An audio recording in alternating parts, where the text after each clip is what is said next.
अगर तुमने मुट्ठी जन्मों जन्मों से बांध रखी है तो खोलना मुश्किल होगा। जड़ हो गई हैं अंगुलियां, हाथ बंध गया है। बस इतनी ही बात है। थोड़े से प्रयत्न की जरूरत है कि मांसपेशियां फिर सजग हो जाएं, खून फिर हाथ उंगलियों में दौड़ने लगे और तुम खोलने में समर्थ हो जाओ। जिसे बांधा है वो खुल सकता है, इतना तो पक्का है, नहीं तो बांधते कैसे। मुट्ठी बंधती है क्योंकि खुल सकती है, कभी खुली ही रही होगी तभी बंधी है, फिर कभी खुल सकती है। लेकिन अगर बहुत दिन तक बांध के रखी तो खुलना मुश्किल हो जाता है। बस इतनी ही अड़चन है। प्रयत्न की इसलिए जरूरत है। प्रयत्न का अर्थ है चित्त को छोड़ने के लिए श्रम करना होगा, और चित्त बार बार तुम्हें समझाएगा कि क्या कर रहे हो, क्या पागलपन कर रहे हो, क्योंकि तुमने छोड़ा कि चित्त मरा। प्रयत्न साधक है। तुम जब तक साधक न होगे तब तक तुम प्रयत्न ना करो। प्रयत्न तुम थोड़ा बहुत करते भी हो, लेकिन वो हमेशा आधा आधा है, और आधे मन से किए गए प्रयत्न का कोई अर्थ नहीं। वो ऐसा है जैसे एक हाथ से चाक को पकड़े हैं और दूसरे से छोड़ा, फिर इससे पकड़ा और दूसरे से छोड़ा, उससे कुछ हल ना होगा।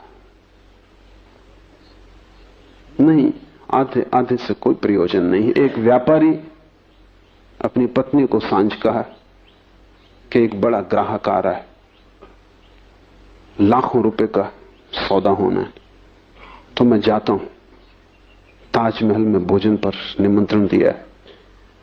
वो गया, रात आधी रात पिए खाए पिए लौटा। पत्नी ने कहा कुछ हुआ? उसने कहा 50-50, आधा आधा। पत्नी ने कहा चलो कुछ तो हुआ। फिर पत्नी ने सोचा कि मतलब क्या है आधे आधे का, तो उसने पूछा जब वो सोने ही जा रहा था पति की 50-50 का मतलब, तो उसने कहा मैं तो पहुंचा, वो ग्राहक नहीं आया।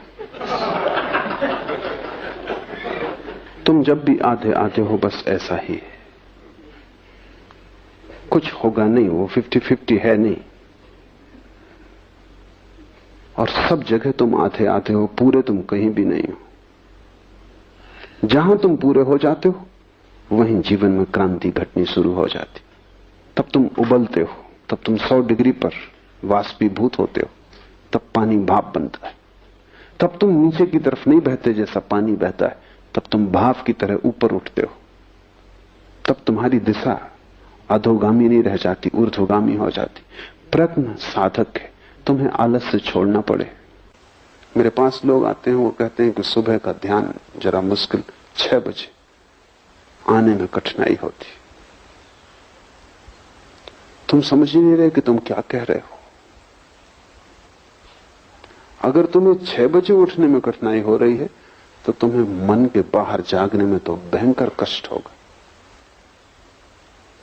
अगर 6 बजे उठने में तुम्हें इतनी मुश्किल मालूम पड़ रही है तो जीवन के चाक से छलांग तुम कैसे लगाओगे? ये छोटी सी आदत कि तुम 6 बजे नहीं उठते रहे हो, बस 2-4 दिन आलस्य पकड़ेगा, पर आलस्य को तुम जीतने देते हो और आलस्य की कीमत पर ध्यान को खोने को तुम तैयार हो, तो ध्यान का तुम्हारे मन में कोई मूल्य ही नहीं है। अगर मूल्य होता तो ये सवाल तुम उठाते ना। कोई आता है वो कहता है कि 4 ध्यान में तो थकान हो जाती, अगर 2 छोड़ दें, तुम 4 ही छोड़ सकते हो, क्योंकि 4 में थकान होती, 2 में आधी होगी, लेकिन होगी तो ही। और मैं जानता हूं कि अगर मैं तुम्हारे मन को सुविधा दूं कि 2 छोड़ दो, कल तुम आओगे कि 1 ही करें, तो क्योंकि वही मन, 2 में भी तुम थकोगे तो ही। अगर तुम उस सूत्र को बांध कर चलते हो तो तुम आज नहीं कल आलस में डूबना ही पसंद करोगे, क्योंकि कुछ भी करने में श्रम तो होगा। ध्यान रहे, जीवन श्रम है, मृत्यु विश्राम है। तो अगर मरना हो तब कुछ करने की जरूरत नहीं, अगर जीना हो तो कुछ करना पड़ेगा। और अगर विराट जीना हो तो विराट उद्यम करना होगा। अगर परमात्मा को पाना हो तो ऐसा छोटा छोटा प्रयास काम नहीं करेगा, तुम्हारा पूरा जीवन ही प्रयास बन जाए।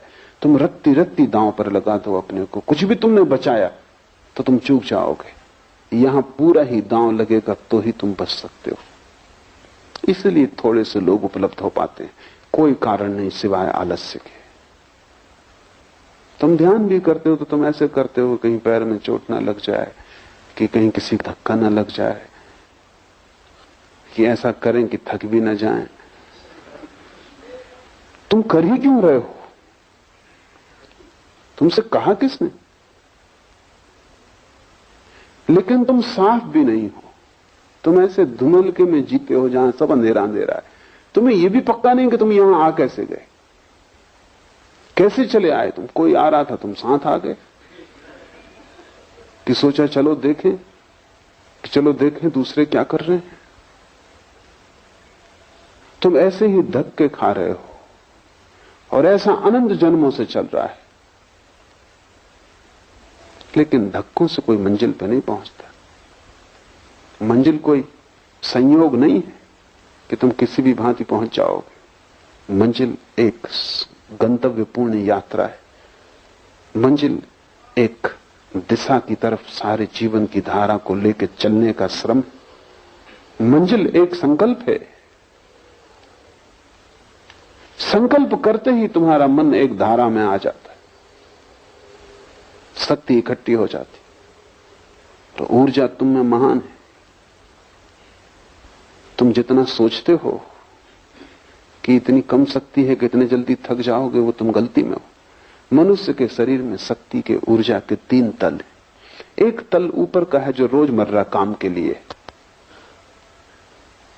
जैसे तुम जेब खर्च के लिए खीसे में कुछ रुपए डाल रखते हो, वो तुम्हारी पूरी संपदा नहीं। जेब खर्च के लिए है कि बाजार गए कुछ सामान वगैरह लाना, कुछ रुपए